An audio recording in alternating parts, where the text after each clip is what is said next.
true stories of the 60s and 70s. Today, we're going to talk about the mother of the miniskirt herself, Mary Quant, part of one of the forerunners of the movement called the Youthquake in the 60s. Today, we're going to talk about her journey into the fashion scene and how she revolutionized the 60s with her iconic eye for fashion. Hi, if you're new here, my name is Ashley, and I'm a lover of all things 60s and 70s.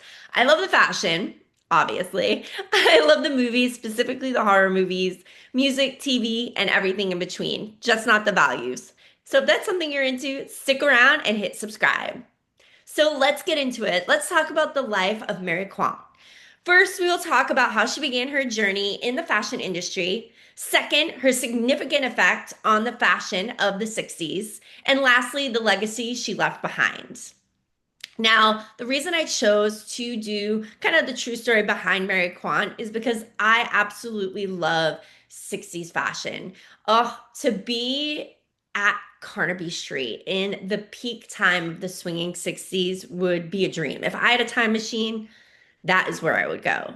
And the first shop that I would go to would be Bazaar, which is Mary Quant's shop, because her style and her eye for fashion really just set up the 60s and the fashion to be revolutionized. And that is one of my dream pieces to find is anything Mary Quant, to be honest. Shoes, a dress, anything. So if you love Mary Quant too, stick around, but also leave a comment below and let me know what one of your dream Mary Quant pieces would be. So let's get into it, the story of Mary Quant. Now, first, let's step into Mary's journey into the world of fashion. Barbara Mary Quant was born on February 11th, 1930 in Woolwich, London. She always loved fashion, so when it came to Mary going to college, her desire had been to study fashion. Her parents kind of persuaded her to study something different. And she instead studied illustration and art education at Goldsmith College. She received a degree in 1953. After college, she still had the fashion bug. She still had fashion in her heart. So she began an apprenticeship with Eric Burgard, a high-class Mayfield hat maker on Brook Street. And Mayfair, if you don't know, is a high-class neighborhood, and it was next to a very prominent hotel.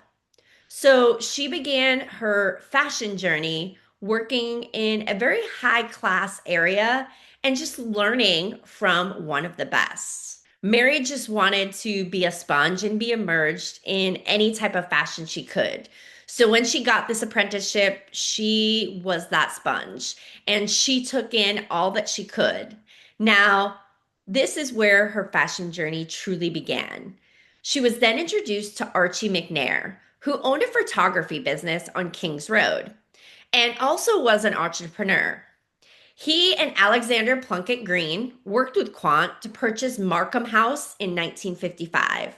Now, the shop front that they purchased would be the location of her clothing boutique, Bazaar. Alex and Mary became business partners and also were partners in life too, eventually marrying. The partnership worked in a very unique way. Mary managed the creative design, Plunkett Green handled marketing and entrepreneurship, and McNair provided business and legal expertise. Now, the original idea was to open a nightclub in the basement, but ultimately they couldn't get a liquor license. So instead, in the basement, they opened a bistro and called it Alexander Restaurant. The store Bazaar was the ground floor. Quant initially sourced clothing from existing wholesale markets, but Mary wasn't thrilled with the style of the time, stating it as too mature and conservative, which led her to create her own clothes, ultimately coming up with the Chelsea set look. She was self-taught. She took courses on cutting and pattern making.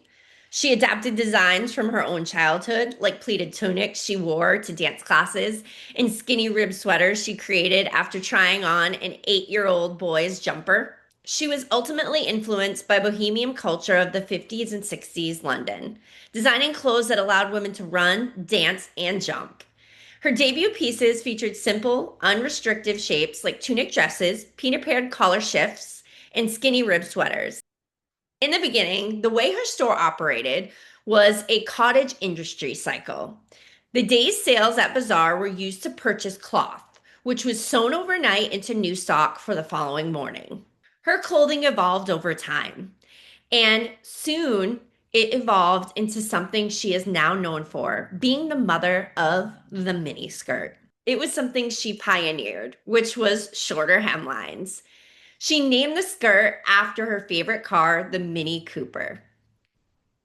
Quant later said it was the girls of King's Road during the swinging 60s scene who invented the miniskirt. I was making easy, youthful, simple clothes in which you could move, in which you could run, jump, and we would make them the length the customer wanted. I wore them very short, and the customer would say, shorter, shorter. She also pioneered in PVC outerwear. She created it to wear with her mini dresses. Also, jersey pinafores. Easy to wear, lightweight pullover, comfortable, sleeveless dresses known for their soft, stretchy, and relaxed fit. This was released on her label, Ginger Group. Launched in 1963, Ginger Group was Mary Quant's revolutionary diffusion line. It was designed to mass produce her famous youthful swinging 60s styles at a more affordable price. The line featured highly wearable, playful designs like shift mini dresses, stretch loungewear, and colorful separates. So you could mix and match this line and buy a couple pieces and get about 10 different outfits. This line expanded well beyond the reach of her bazaar store and even was modeled by the likes of Twiggy. It was found in stores like J.C. Penney, to name a few. As she became popular and known, her bold pieces catching the eye of the media and American manufacturers, she quickly transitioned from working alone to employing machinists and partnering with clothing manufacturers to meet the demand. She also expanded her brand to add in colorful and patterned tights to go with her skirts and dresses. Again, making her outfits versatile and making one outfit able to be worn many different ways with colored tights. And adding to her line form-fitting skinny rib sweaters, hot pants, and a revolutionary line of PVC wet look raincoats and plastic boots. Oh, to own one of those. Also, the addition of cosmetics became part of her brand. She launched a wildly successful line of beauty products, including lipsticks, mascaras, eyeshadows, stamped with her signature Daisy logo. Later, she then expanded her brand more with footwear, loungewear, bed linens, and even designed colorful berets. Ugh, I love it. Now, her clothes were yes, very one of a kind, but the shop itself was something special. It was highly revolutionary, operating more like a party than a traditional retail store. It featured loud music, eccentric window displays, extended opening hours, and served free drinks. It was a whole vibe. Her window displays were also unmistakable, with models in quirky poses, brought a lot of attention to her boutique. She also was the first shop to have bags with the name of the store on them. The idea is when people were walking around with their purchases on the streets, other people would then see this fashionable young person with a bag and know where it is they got their style.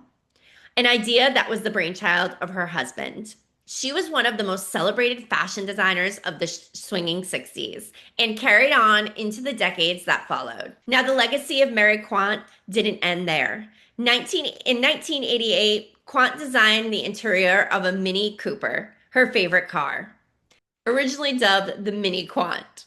It featured black and white striped seats with red trimming. Seatbelts were red, and the driver and passenger seats had Quant's signature on the upper left quadrant. The steering wheel had Quant's signature Daisy logo, and the bonnet badge had Mary Quant written over the signature name. The headlight housings, wheel arches, door handles, and bumpers were all Nimbus gray rather than the more common chrome or black finishes. 2000 were released in the UK on June 15th, 1988. What an icon she is to have a car basically made after her likeness. So cool. And that indeed was Mary's favorite car. How much of an honor was that? In 1990, she won the Hall of Fame award of the British Fashion Council. And the accolades didn't stop there. Mary Quant was made a Dame Commander of the Order of the British Empire in 2015 for her services to British fashion. Now, today, her legacy still lives on. Her brand still exists today. While the fashion line is largely inactive, the legacy of her iconic styles continues to be celebrated worldwide. Now, in 2000, Dame Mary Quant stepped down and sold her cosmetic company in December of 2000, Mary Quant Cosmetics. The brand is now based in Tokyo under Mary Quant Cosmetics Japan. They operate over 200 Mary Quant color stores globally, primarily in Japan, and offer international shipping from the UK. Good to know. She's also honored in major exhibits such as the Victoria and Albert Museum retrospective, frequently showcase her groundbreaking work, the history of her brand, still celebrating all her work and what she did for the fashion industry. She will forever remain an icon of fashion, the mother of the mini skirts and queen of 60s fashion. Now, Mary Quant is just such an icon. Her haircut, what she wore her own clothes, and she just had a passion for the style of the swinging 60s. She is the style of the swinging 60s.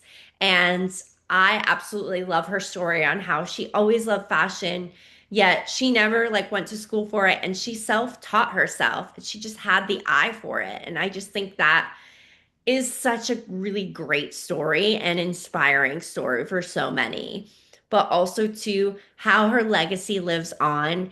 And when you think of the 60s and think of clothes from the 60s, you're probably thinking of a Mary Quant design. And I know I do. So I love that I got to kind of do a deep dive on one of my favorite designers of the 60s. And I plan to do many more videos like this. So if you liked it, please like it and share with somebody that would love it as well. But also to hit subscribe because there's more of this coming your way. As always, thank you for watching and listening, and I'll see you next time.